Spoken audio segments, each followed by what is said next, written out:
Welcome back, everybody, to the Aliens and Angels podcast.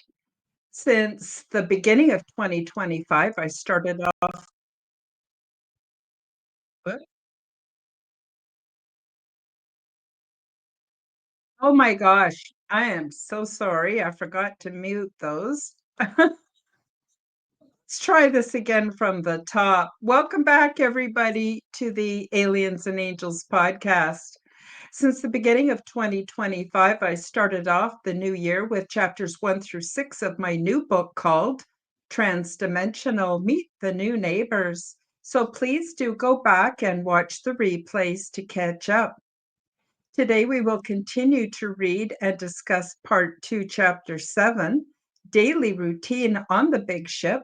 And for those of you who have already purchased your copy, feel free to follow along, add your comments, and ask me questions arising from the content. And if you do not own your own copy, the links for both the Kindle and the paperback versions are featured below in the description. All of my links are featured below. Thanks in advance for liking, commenting, subscribing, and please do share my content with your friends. And I'm happy to announce that channel memberships are now available, so you can help to support my channel and also receive my special perks. So that's going to be very exciting today. We're going to finish off chapter 7. And it's interesting how, before I get started, I want to tell you that I've been, reading other people's books. I didn't read other people's books about their ET contact before I published because I wanted to keep my thoughts and experiences and memories kind of isolated and be true to me and not be influenced by what anybody else said.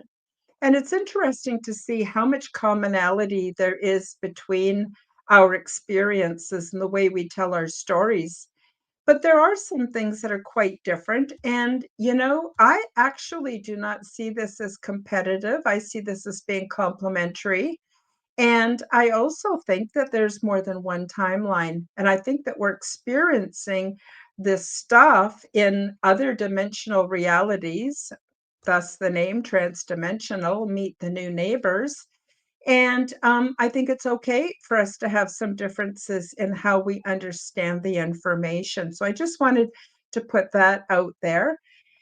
And before I forget, I want to let you know that I have my second book out now called Transdimensional 2, Meet the Greys picture book. This is the proof copy, so when you get your good copy, it will not have this band across the front.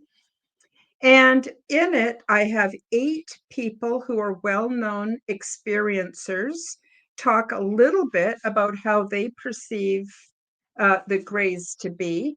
And then I have over 250 images, which were AI created. No, these are not real snapshots, although some of them, look quite realistic. And I worked with AI for several months to come up with these images. Now, they're not exactly what the grays may look like, but they get the point across that there are many different races of grays. The only thing they have in common is their skin does not reflect light in the color spectrum that we're able to pick up with our human eyes. So we call them all grays, but there are really huge differences between them. And here's some of the females.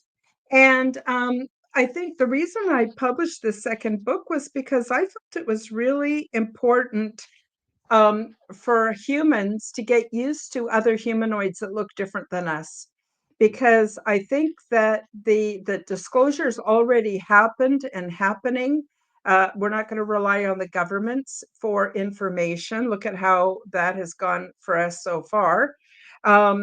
As is really coming out in both mainstream and alternative news. But I think it's important for us to get used to. Here's some images of some grays that are children. And I think it's important, I keep saying that, for us to get used to beings that look different than us, because I fully believe that it's only a short matter of time before we're going to start seeing these beings in our everyday lives. And you know what? If you're prepared, you're not going to be so terrified. It might be a little unsettling to see them for the first few times, but we're not going to be as terrified. And let's face it, the more terrified we are, the more we're controllable by forces that be whatever, could be governments, religions, ETs, I don't know what. But, being afraid and being terrified puts us in perfect alignment to being controlled. And if we get used to what these beings might look like or close representations to what they might look like, we're not going to be as terrified. We're not going to be in a total state of shock. We're going to be able to go, oh, that's the Greys. I've been expecting them. They look a little different than what Karen thought they'd look like, but pretty close. And I'm not so terrified. Then we can use our critical thinking skills. And I think that's really important.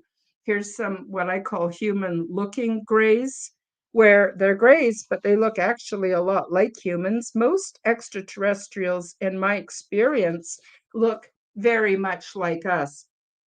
So in my second book, there's over 250 full-size images so that you can get used to what some off-world or trans-dimensional beings might look like. And I think that's kind of important. So, and again, here's my book. Again, this is a proof copy. When you get it, it won't have this band across the front. Trans-dimensional, Meet the New Neighbors. And so again, if you haven't watched the replays or the lives up till now, you might want to go back and catch up. And if you have your books, you can follow along today.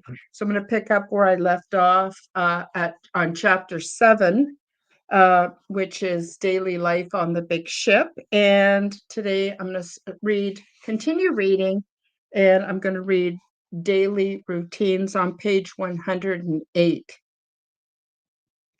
I experienced several different daily routines while I revisited the big ship and progressed in my training, but certain elements remained the same. Shortly after I awoke from my nighttime sleep cycle, I would join my fellow beings in the communal baths. Although we all entered the fluid environment naked, this bathing ritual was not for cleansing purposes, but was done for therapeutic and energetic healing. And this practice put us all into a loving, congruent mood and set the intentional tone for our day. The large liquid-filled area was not square or oval like a swimming pool. The watercourse was more like a shallow, slow-moving river which snaked about and provided much surface area where beings joined family and friends in small groups, which lined the banks.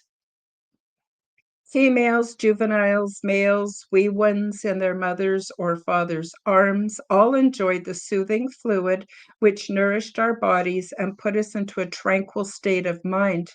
We shared very little communication as we joined each other in this deeply peaceful, hypnotic state of meditation. Each morning, I was joined by the red-headed bearded twins and peaceful Blossom Narrow Tongue, as we had become very close, closer than family. So you might remember from previous parts of the book, my buddy, that's what her name was. The names are not given to you like in a language. They're components of your genetics or what you look like or your mannerisms or whatever. And that is a loose translation into English, Peaceful Blossom Narrow Tongue. She had a long, narrow tongue, and she certainly was peaceful. Now, the twins that I referred to are not actual twins. I just call them twins because they look so much alike. And they are the short beings with the red spiky hair. They both have beards, male and female. It's hard to distinguish sometimes between what you would call genders. But anyway, we became very close, even closer than family, while I was aboard the big ship. The twins were always arm in arm, but from time to time they would gently reach out to stroke my back or my shoulders and arms, and I loved this start to my day. As we eventually felt the desire to leave this fluid realm, some of us regrouped with one another in an adjacent room adjoining the bathing area to work on each other's hair, assist with grooming needs, or to simply hang out in relaxed fellowship. Similar to my culture here on Earth, the males and females tended to segregate for this final process, except for the twin couples who were inseparable and always joined the females. Just going to stop and check the live chat, see who's joined us today. Oh, Nina. Hi, Nina. Nina, the mystic truther. Guys, Nina's going to be on the Quantum Guide Show this coming Wednesday at noon Pacific, 1 p.m. Mountain Time, or 3 p.m. Eastern Time. And I know you'll you'll want to join us. Nina is an amazing person, so talented, and she's got a wonderful show. And she's got just so many skills and talents in the metaphysical realm. She's just an amazing person. And I know you're going to want to join us Wednesday. So please do. Sorry, I got an itchy nose. Please do join us Wednesday. And hi, Nina. Lovely, lovely to see you. So, getting back to the book, after starting our awake cycle in this manner, we pursued our other daily activities. Instead of following a set schedule, we all experienced impulses and telepathic communications that led us to our daily activities of learning and training, or work and service. Following my morning bath ritual, I would go back to my quarters, get dressed for the day, and I then usually spent the next couple of hours walking about, sampling the living, growing foods and finding interest in what other beings were doing. Most of us do not eat formal meals during the day. We just pick and eat as we go, but gather in what we would consider to be the late afternoon for more of a formal meal at the meal preparation stations. Yeah, I also want to mention Nina's got a show later today. So, guys, if you're on YouTube, go to Nina the Mystic Truther and find out what time her show starts. I believe it's 6 or 7 p.m. Mountain Time, and check out her show. I think you'll just love it. Moving on to page 110. Somewhere mid-daytime cycle, I would retire to my private quarters to nap, do research, or practice my lessons with either my tablet or virtual reality headset. When I began to feel hungry, I would head for the food preparation stations, where I would always find welcoming companions with which to prepare and share in a meal.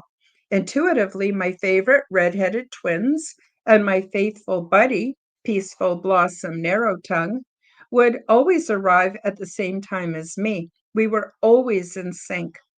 After discovering, exploring, and filling myself with a delicious assortment of food items, in what we would consider to be the early evening mealtime, I generally joined my companions for some cultural or recreational activities.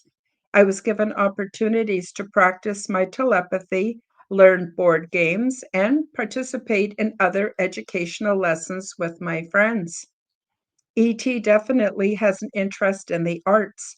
I especially love the concerts, which involved musical instruments and, surprisingly, voice components, but also more. The concerts employed sound frequencies, which had a definite effect on our emotions, telepathic elements, which formed the theme, and body movements, which we would consider to be dance. It was so lovely and an effective way to prepare us for the evening sleep cycle. My favorite concerts were performed during the festivals, which were held during the joining of city ships. So I wanted to say, some people have challenged me and said, oh, yeah, sure, they play board games on the city ships. Or perhaps they will say something about the manner of dress that I've described for some of the beings later on in the book. But I just want to say that there are some striking um, similarities between the way things are done here on Earth and on the big ship. it's interesting to see there some things are completely different, but some things are very much the same. And I just thought it was interesting. And I just tell my experience as I experienced it, and people can do with it what they want. Festivals and the joining of ships. As I mentioned in a previous chapter, the big ship has a main body which is shaped like a fat button and has protruding arms where smaller ships are created, docked, and repaired. When another city ship comes to visit, it rests above or below the big ship in a manner that resembles the stacking of buttons. Regardless of how many ships are added to the stack, they essentially become one unit. Beings are free to come and go as they please. Similar to earthly customs, there are the social gatherings to exchange fashion, foods, and news. Think of each city ship as a clan. And when we met up with other city ships, it reminded me of clan gatherings. We exchanged gifts, saw old friends and family, met new friends, experienced new ways of doing things, including hairstyles, dress, adornment, music, healing techniques, career opportunities, and technological advancements, etc. I just want to give a quick shout out to Tony Ann. Hi, Tony Ann. Happy Sunday. Nice to have you with us. So I'm continuing on page 111 for those of you who've just joined us. Visitors add elements of their culture, knowledge, and wisdom to the data banks with and without the virtual headsets, and some beings give public, quote, talks about their culture and home world, which serve as entertainment and education. I chose to not be one of those speakers, as the social situations here on Earth would be mostly frightening and disturbing to those gentle folk. So, as I mentioned before, the people aboard the big ship are at our next stage of development. They've already put away their warring ways and their conflict and jealousies and competition and all of that. And they're so far removed from it now that it would be disturbing for them to hear about the way things are here on Earth, because we got some smartening up to do. That's all I got to say. Since we do not experience true circadian rhythms, seasons, or planetary movements while aboard the big ship, the festivals are not linked to seasonal or religious practices. Instead, they are themed with positive emotions like joy, or unique being centered cultures, or technological discoveries. Everybody looks forward to the joining of ships and resultant cultural festivals, and we spend weeks preparing for our participation. As I mentioned before, there is no monetary commerce, but trade is an enjoyable pastime, and we put much thought and care into our creations and offerings. I designed a leather-like satchel with loops so I could attach it to a belt that I planned to wear, so I would not have to carry it in my hands. Then I requested the ship to create for me a few dozen or so replicas of the beautiful beetle shell hair combs that my friends had gifted to me before I left their planet. Each one featured the same bright colors, which flowed and blended with each other in the light. Now I had something worthy of a trade. Yeah, so go back if you've got your books and go back to chapter 3. I believe it's chapter 3, about resettlement, and read about my experience on a world that was a very low technology world where we had the beetle hunts. And you can read all about that if you're not familiar with that part of my experience. But as I was leaving, one young female gifted me these beautiful beetle shell combs for my hair, which was very long at the time. And yeah, they were beautiful. So I just had the ship replicate them. And of course, in the chapter on the big ship, you learn more about how things are produced and created since they don't have money. From the first moment we connected to the other city ships, we all felt safe and loved, just like we would feel at a clan gathering. Everyone was warm and honest and happy. Everybody I met was a highly evolved spiritual being who had nothing but love and gratitude in their hearts. And after these experiences, it was indeed difficult to re embed myself into the earth culture from whence I came. During this time of ship joining, some beings just came and hung out, while others met up with like minded beings who shared their interests in technology, ship care, or food sciences. Most brought many things to offer and trade, and they set up booths or shops like you would find at a Comic Con here on Earth.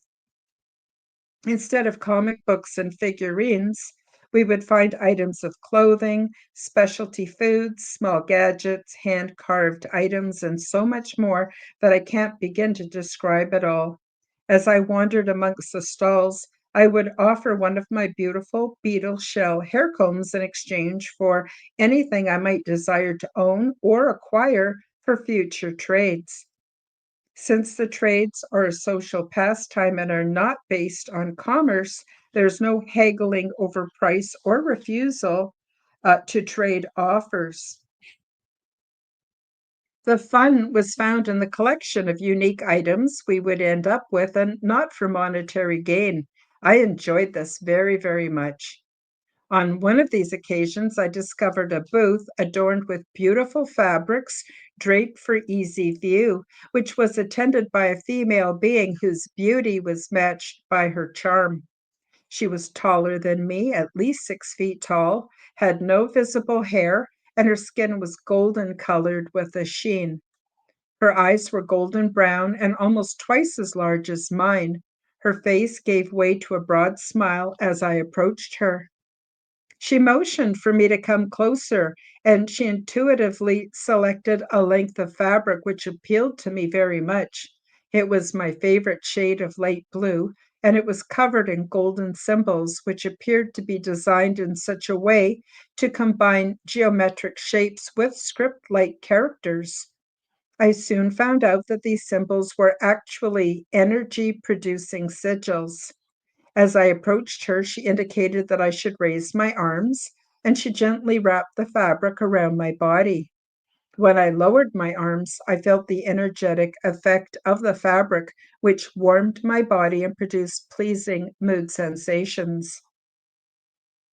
I was absolutely delighted, as was she, when she saw and felt my reaction.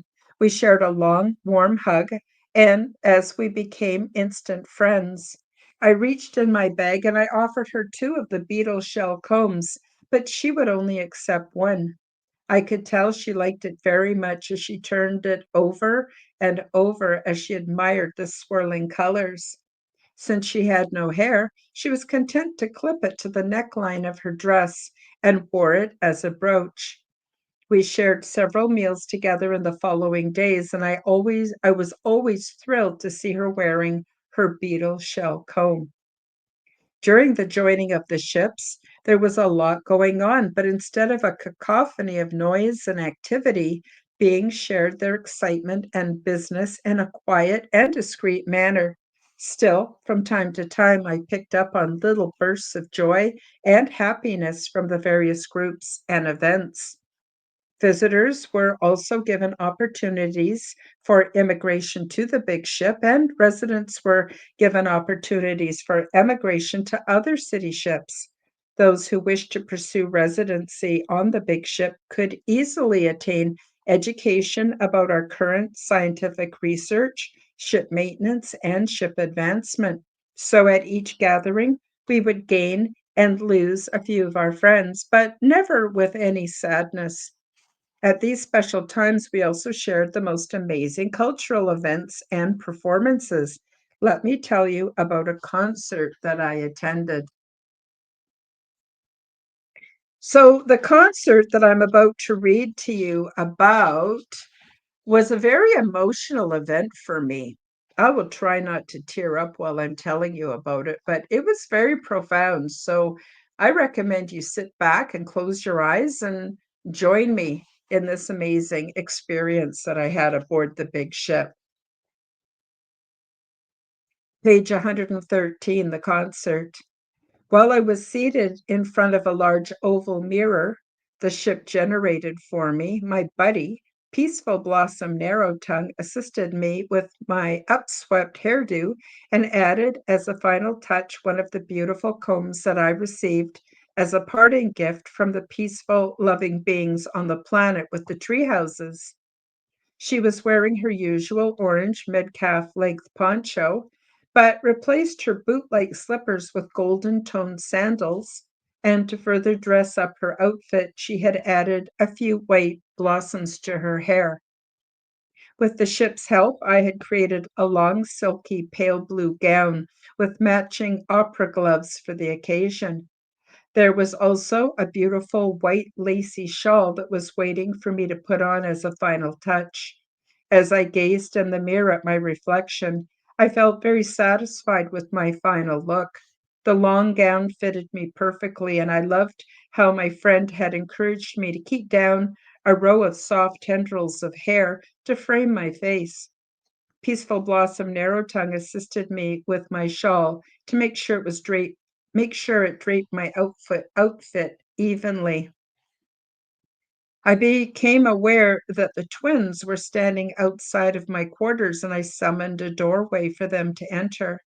They looked adorable. Both wore identical outfits with short red pants that matched their hair and white tunic tops with high collars and a single opal-like gem that sat at each of their throats. They rushed to me in their excitement and praised my attire as they each grasped one of my gloved hands. They were so eager to share this experience with me that they could hardly contain themselves, and their telepathic joy was almost overwhelming. As we leisurely walked to the auditorium, there was such a positive charge that permeated my awareness, and my excitement grew as we joined dozens of friendly beings that entered the auditorium. The twins held fast to my hands and led me to the very front, only about 2 feet from the stage. I sat down with Peaceful Blossom Narrowtongue on my left side and the inseparable twins to my right. The auditorium held about 100 beings, and the seats were higher at the back of the room and lower at the front. The shape of the room and the seating gave the appearance of being in a great bowl. There was a sense of buzzing that came across telepathically. The beings were shielding their thoughts and feelings while they contained their telepathic projections to their small groups of intimate friends. But there was some leakage due to the level of expectation and joy from being part of this wonderful experience. Soon, 6 beings made their way onto the stage, 3 of which were female and 3 were male. A telepathic silence fell over all of us as we readied ourselves for the concert. The beings on stage wore identical, simple, white, floor length gowns and carried with them various musical instruments with which they began to play soft, soothing tones on stringed, wind, and other portable instruments that I was not familiar with. Soon the music picked up momentum, and I began to unmistakably feel a rise in emotion and some physical sensations. They emitted little vocal sounds which enhanced the music they were playing, but also were telepathically emitting sensations of mood, bodily sensations, and mental images. As the music would rise and fall, become more intense, and then soften, I was completely encased in the experience as I saw, of course, in my mind's eye, I saw landscapes, seascapes, various birds in flight, and other natural components within my mind, almost like watching a screen filled with the beautiful images that accented the music, mood, and physical sensations as they were created. I was very careful to try to keep my reactions contained as I did not want to infringe on the experience of my friends and the other members of the audience, and was more or less successful until, after some time, The intensity of the concert and the reaction I was having was more than I could restrain. In my mind's eye, I could see what I would describe as a pregnant, ethereal goddess who began to tremble as she was about to give birth. As she opened her legs, out flowed an intense torrent of emerald green waters that seemed to soak us all. Then the image of a small boat flowed from her womanly parts, and within the craft was a beautiful small child who radiated innocence and intense love. At this point, I lost control completely. The performance had such an emotional effect on me that tears began to run down my face, and I could hear the heavy sobs that escaped from my throat. I was so embarrassed and feared that I was ruining the show, and I knew that I was being terribly rude by my uncontained emotional outburst. The musicians stopped performing, and as I looked at the other beings present to measure their response, I found that they too were crying and many were sobbing. I thought, "Oh, what have I done?" I looked at Peaceful Blossom Narrowtongue for her reaction, but only found a strong feeling of love and pride. How could she be proud of me when I had literally stopped the show with my emotional reaction? Then I realized the musicians were leaving the stage and they were heading in my direction. I thought, oh boy, here it comes. But their response thoroughly surprised me as they offered me congratulations for making their performance a complete success. Apparently, they would keep performing until somebody reacted exactly the way that I had done. My response was so strong that affected many others in the audience, and this is the musician's measure of success for their presentation. This was the intended finale for their show, and they personally congratulated me for my outburst. At this experience, After this experience, I was determined to always be as authentic as possible, since this somehow produced the best outcome every time. Besides the special festivals I discovered during the joining of the ships, it's also interesting to see how ETs have woven culture and sacred meaning into many of their more intense ship functions, like relocation and energy maintenance. I got, oh, hi, everybody. Let me have a look who's here.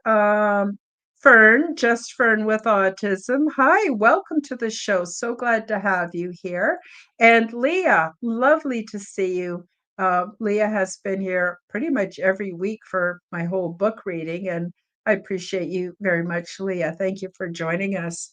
Um, so as I was reading this part about the concert, even though I wrote it, even though I've read it dozens and dozens of times, reading it again today, I got goosebumps all over because it was such an intense experience. You could imagine, you can go to the symphony or an opera and you're moved by the music, but can you imagine if you also had telepathic imagery and physical sensations and different sensations of emotions and mood that was also transmitted from the performers? It would be a pretty intense experience, as it was for me.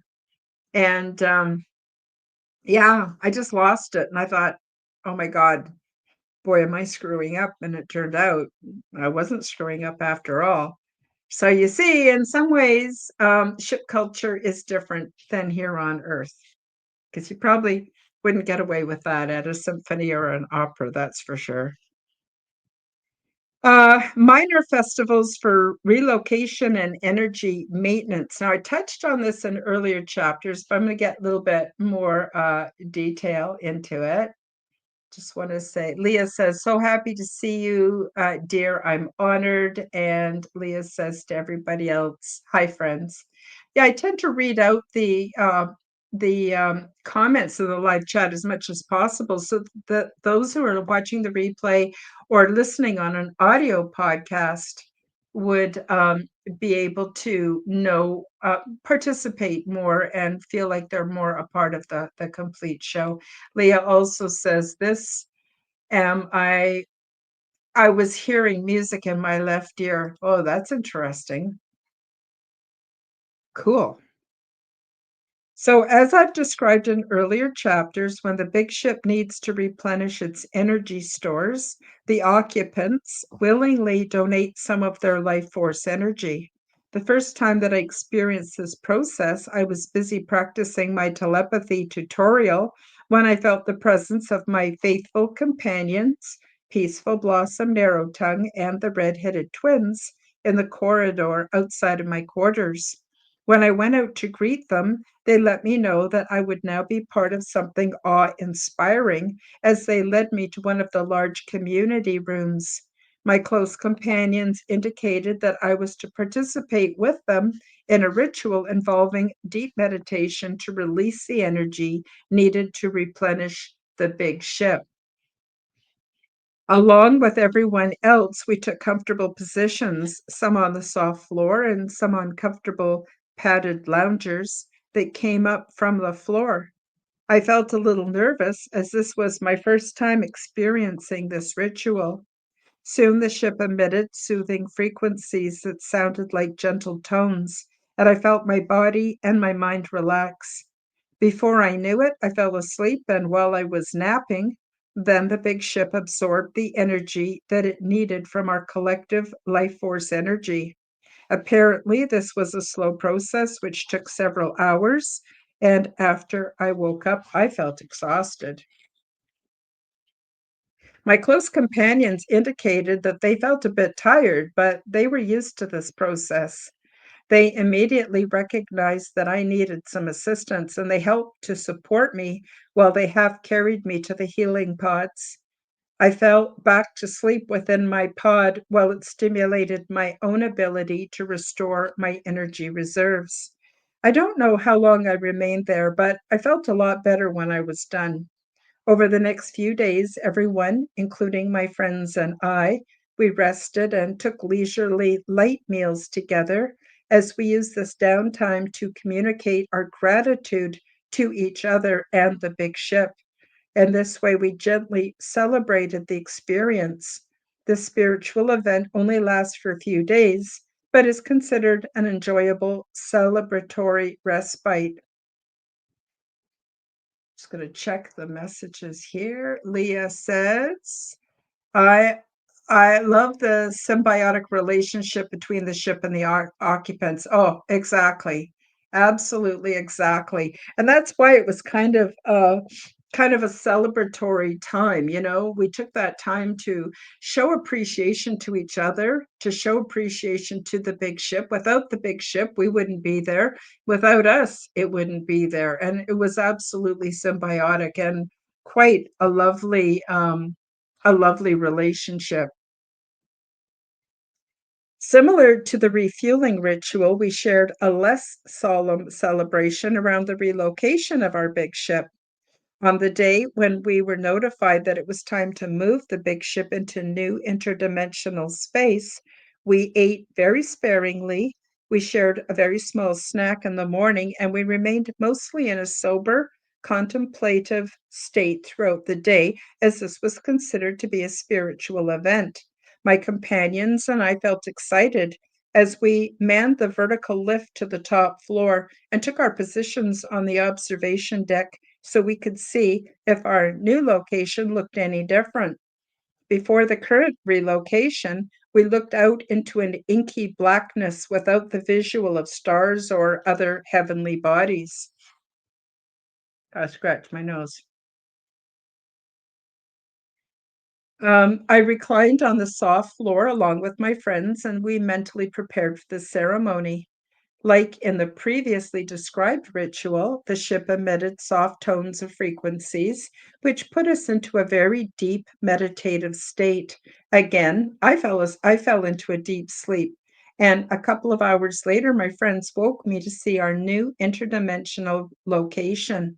I was amazed. The inky blackness was replaced by a huge starburst pattern that looked like one of those colorful globe-shaped bursting fireworks as seen in an American 4th of July sky. It was massive and it was beautiful. Then we all raced down to the community dining area and prepared a feast for each other. Everyone felt so grateful, happy, and light-hearted. Remember, these ships do not travel the way we think of travel. There is no movement from one place to another. The ship has the new coordinates and somehow uses our meditative state to fold interdimensional space, and we just appear in the new location. This process did not make us feel exhausted, like when we offered up some of our life force. Instead, we all felt well rested and ready to celebrate.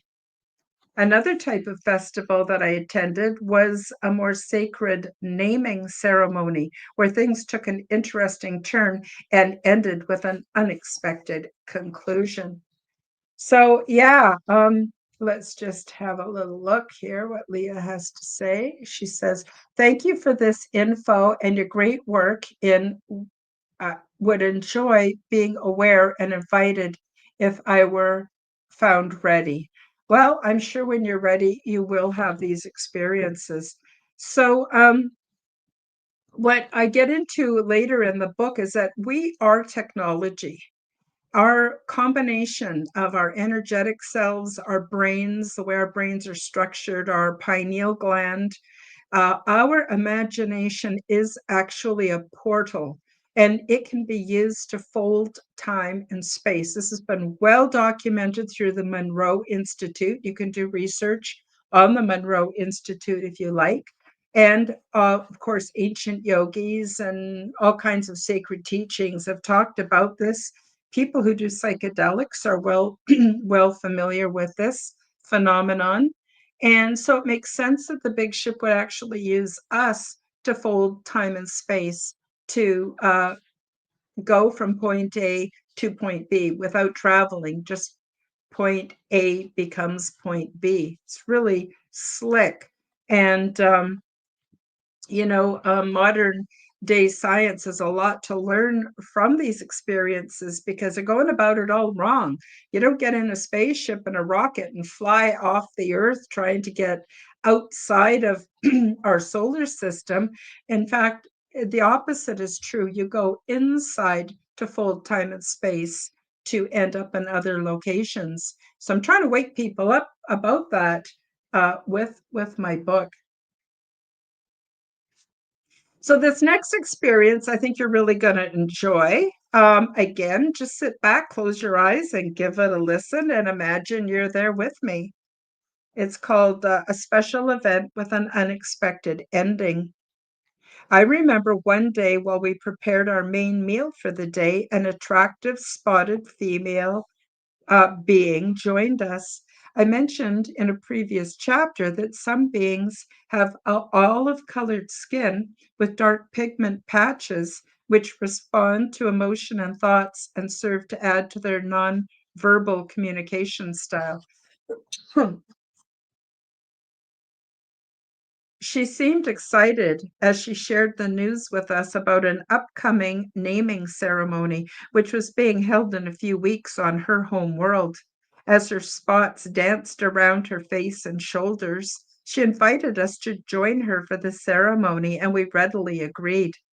The weeks passed quickly as we designed our dresses and decided on how we would wear our hair.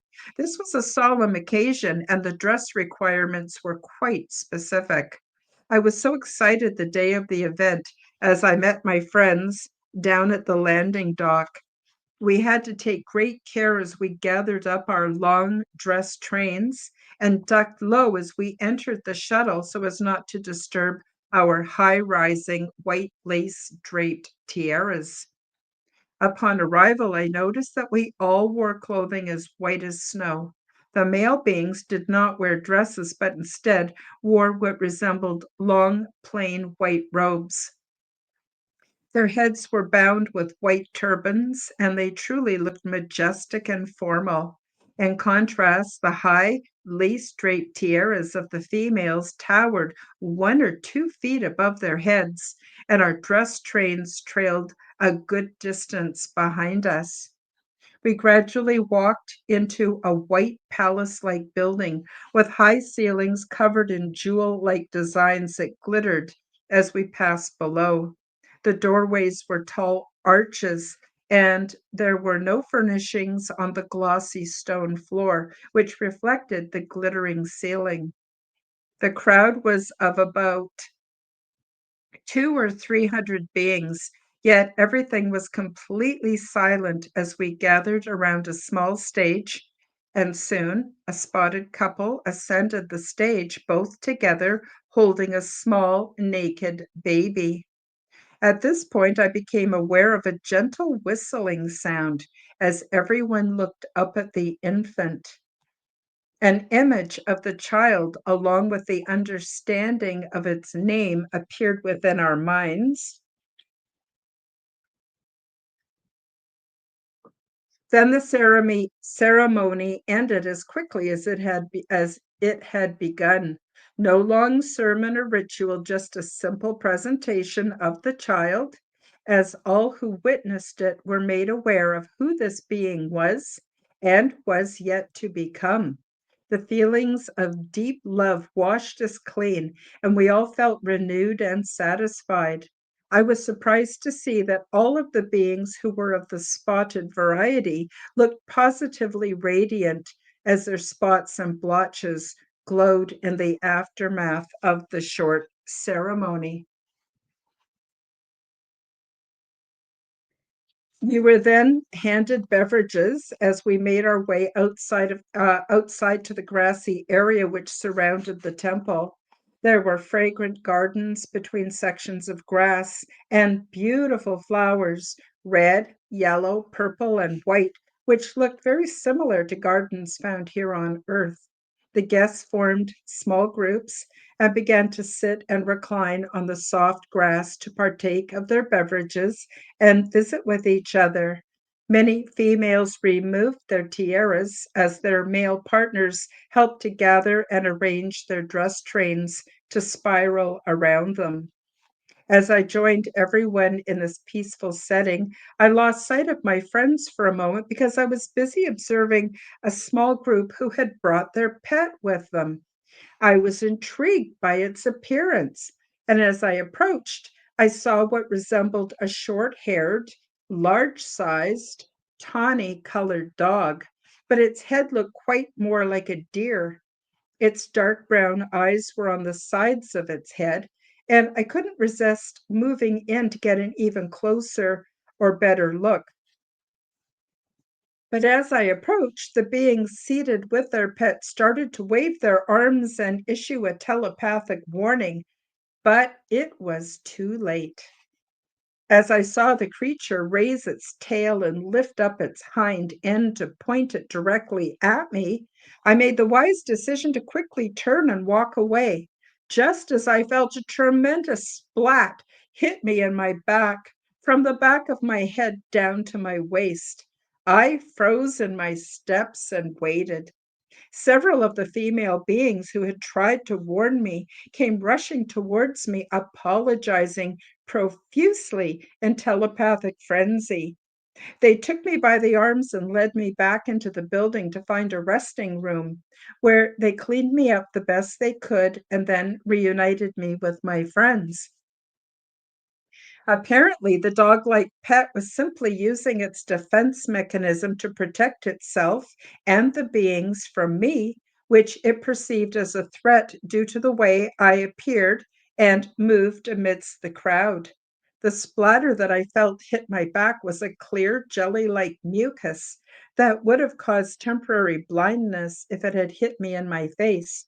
Fortunately, I had the good sense to turn away when I did, and although my beautiful dress would never be the same, I was unharmed and could enjoy the rest of my brief visit. Lesson learned. I would never again approach any animal without my host to guide me accordingly.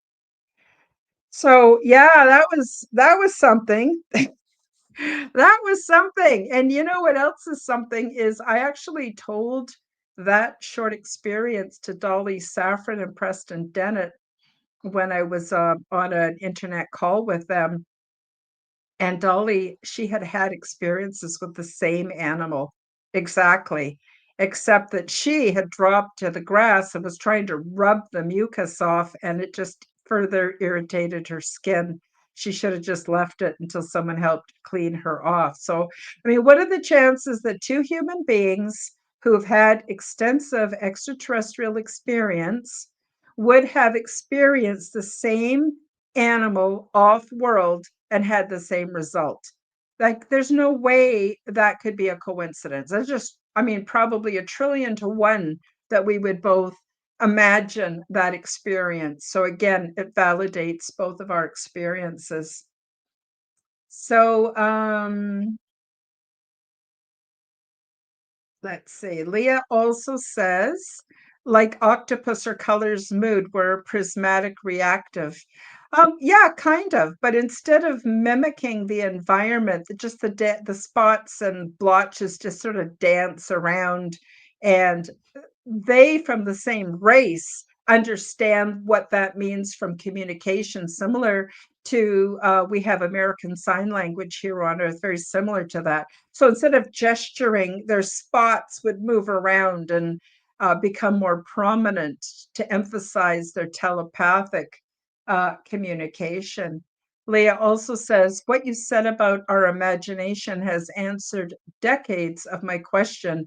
Why am I able to see what they do in my imagination? Exactly. Exactly. Thank you. Thank you. Thank you. Thank you. This is what I've been trying to tell people. But you know what? For a very, very long time, society has taught us that our imagination is complete fiction, and all the fiction books that have been written, none of it's true, none of it's real. It's product of our imagination. But it's not, that is not true. Can you imagine the power we have when we come to understand that our imagination, or the mind's eye, that's a portal? We are technology. I can't stress that enough. Um, Leah also says, may I ask, what is it like without the dualistic nature when you're there? Oh, it's great. It's free. I was on Rex Bear's show called Leak Project. If you haven't seen his show, check it out. He's brilliant, brilliant man. And he provides a lot of interesting content. And he asked me, what was the most important or profound thing about being aboard the big ship? And I actually started to cry. And I hope I'm not going to cry now when I tell you, but it is like going home after being away for a very, very long time. Sorry, I get emotional because it's so profound. It's like going home when you've been away for a very, very long time. And it's really hard to come back, you know? And I know why I had to come back. And I know, I actually believe that when I'm ready to pass on from this world, that I'm actually going to go and my consciousness will be transferred to the big ship, to my clone body. And that's not the end of me. That's what I actually believe. Sorry for getting emotional, but guys, that's what it feels like. If you could just imagine, it's so beautiful and it's so natural. It's just so natural. I can't explain it. Leah also says, so the reaction of that animal sort of answers some of my questions. Yeah, it wasn't trying to be aggressive. It thought it was protecting because my skin is so white, long white hair. Well, I guess I had it done up, but just the way I carried myself was different, was different, and it just perceived me as a threat. Yeah. Lee also says Dolly is full of info. She sure is. And Louis Divulgent says hi. Hi, Louis. And Leah says, also the understanding of these processes you both understand, Dolly, is how I found dear Karen. Thank you, Leah. That's awesome. And Leah also says, that's so awesome. And she says, heck no, imagination is all that matters to me. I agree. I agree. It is more real than what then the illusion of the construct that we're told is real, if that makes sense. If that makes sense. And Leah also says, unconditional love together 1,000 degrees. And Leah also says, I can't wait. And she also says, all I know was this world was so different.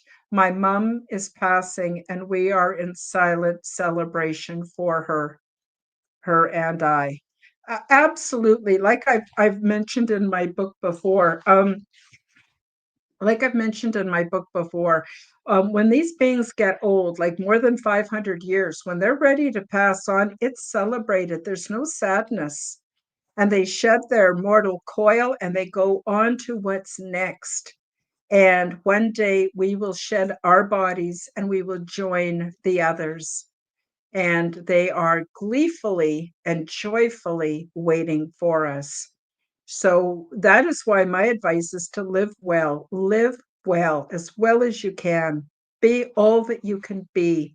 Really strive for those things that we can take with us, not the junk, not the cars and the money and the makeup or the heels, not that stuff, the other stuff, the patience, the love, the kindness.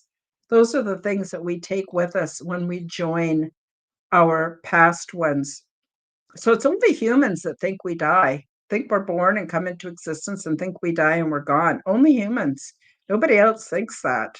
So she's 91. Oh, bless your heart, Leah. It's so sad to be losing your mom. I lost my mom, and wow, takes a long time to get over it. But my mom and I had a lot of unfinished business. So hopefully you can make your peace with your mom before she passes and look forward to seeing her again soon. Well, not too soon. You got a job to do here on earth, but you know what I mean.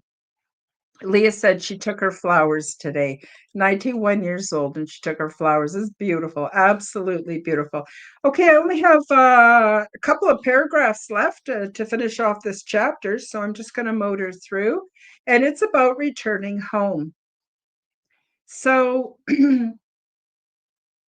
And so my days were filled and I was happy. Later on, I began preparing for and participating in the off world expeditions where we gathered data for future resettlement projects. That's in, I believe, chapter 3, guys. It was easy to lose track of time aboard the big ship, and every couple of weeks of awake and sleep cycles, I would wake up dim visioned to find myself in my usual pajamas in my bed back in my earthly home in Courtney, BC. Among the among the many adjustments that I had to make upon returning home was to feel myself back in my original body. Soon after my initial visit, as described in the chapter called Orientation, I came to realize that while I was aboard the big ship, I was occupying an identical clone body. This body was an exact copy of my original self, but there were some noticeable differences. My hair was still long and white, but it was much thicker. My freckled face looked much the same, but it was more symmetrical, and there were no wrinkles and other imperfections. My vision was perfect, and while my original nose was crooked from an early childhood accident, my new nose was straight. By contrast, when I woke up back on Earth, I felt a profound difference. When I got up out of my bed, my neck and posture were no longer straight. My feet and toes were crippled with arthritis. My knees, hips, and lower back were stiff and painful, and I lacked the abundance of energy, and I missed my off world zeal for the upcoming day. I was always very happy to see my precious kitty, but disappointed as hell to be faced with my mundane life here on earth. I would wander around my apartment with a cup of tea, wondering what the heck just happened. Was I having recurring dreams? Was I losing my mind? Either way, I missed my life on board the big ship more than anything. Life there made sense. I had a purpose, and more than that, I felt well and truly loved. So that's it for chapter 7 in my book. For those of you who haven't yet purchased your copy, the link is in the description below. Transdimensional, Meet the New Neighbors. Next week, we're going to get into chapter 8, Love, Sex, and Reproduction. And I'm not going to read all of it because I want you to buy the book, and some of it is kind of personal, so I'm not going to talk about it too much. But I'm going to give you a really good look into what love means to these beings. And when you understand that they're vibing on the love harmonic, you can see a very different perspective when it comes to sex and reproduction. So we're going to get into that next week. I hope you will come back. Now, Leah says, love is what matters. And it's our highest goal, unity consciousness. Yes, it is. And she says, I'm hoping for as much time as given. I'm assuming with your mom. Yeah, I agree. And did your cat know that you were gone? I don't think so. I think to my cat, I'm just sleeping. I'm in a deep state of sleep because remember, I wasn't taken there physically. They used a consciousness transfer to transfer my consciousness into the clone body while I was aboard the big ship. So my original body was still sitting there. Yep. And Leah says, the birds and the bees in the next chapter. Absolutely. So, yeah, so that's about it for the program today. I'm going to lead out with a brief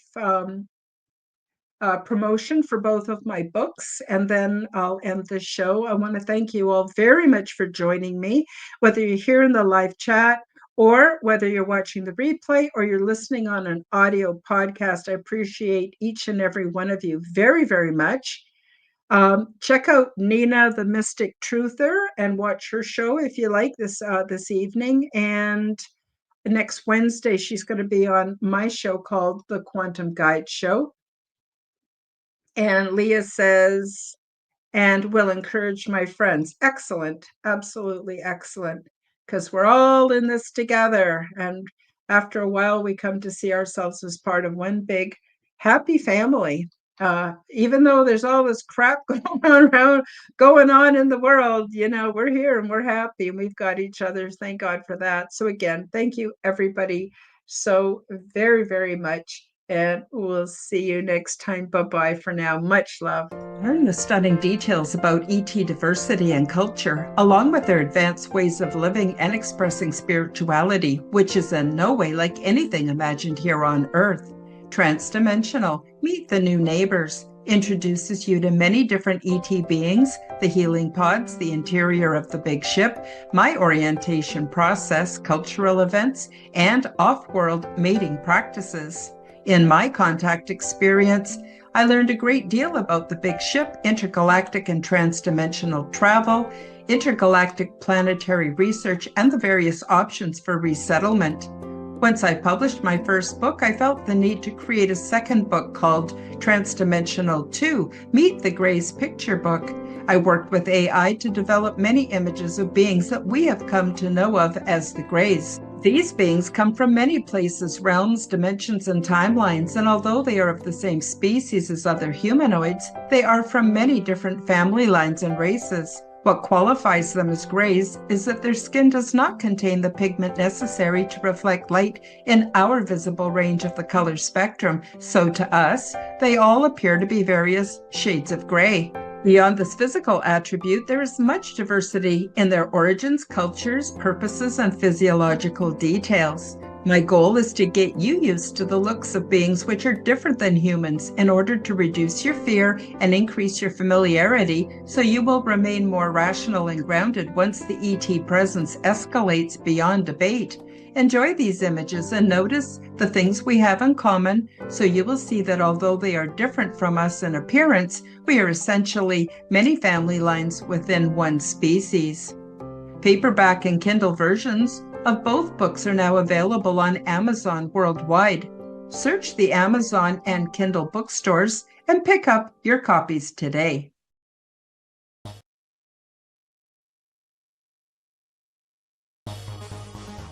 Thank you for joining me for the Aliens and Angels podcast. Read about my true life ET contact in my book called Transdimensional Meet the New Neighbors, which is now available on Amazon worldwide.